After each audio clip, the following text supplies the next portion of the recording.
The civil rights movement took place during the period 1950 to 1960.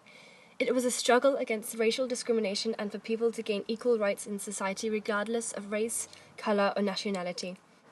Before World War I, most black people had extremely low wages. Due to the war, many jobs opened up. Many men were recruited for jobs such as soldiers and gun crews, and women were recruited to work as nurses in factories. However, black people still weren't given the higher-paying jobs. After many threats and demands of equal human rights, on June the 25th, 1941, Franklin D. Roosevelt issued Executive Order 8802. This meant that anyone, no matter the race, color, religion, or nationality, could be employed to jobs that before were thought to be just for white people. The civil rights movement was sparked when a woman named Rosa Parks sat on a bus. Due to the segregation, buses had black and white seats. She followed the law and sat in a black seat. However, the bus soon filled up. Black people were expected to give up their seats to white people if this were to happen, as whites were seen as more important. And when a white woman walked up to Rosa, prompting her to get up, she refused. The bus driver soon got involved, and eventually the police came. Yet she still sat still. Rosa was arrested, and the story was in the newspapers. Before the civil rights movement, black people were treated unequally. Children with different races couldn't go to the same school. They had to sit on separate seats on buses. They had different bathrooms, different parks to play, and marriages between white and colored people were strictly prohibited.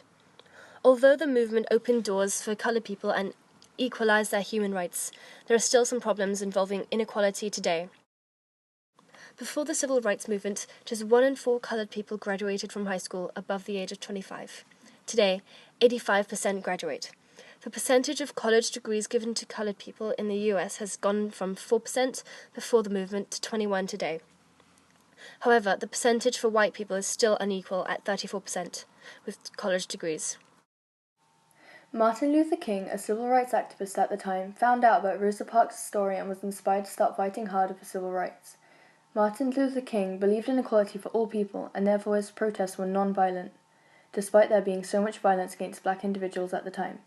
One of his most famous protests was the March on Washington, where over 250,000 people of all ethnicities came together in Washington, D.C., and where Martin Luther King gave his I Have a Dream speech.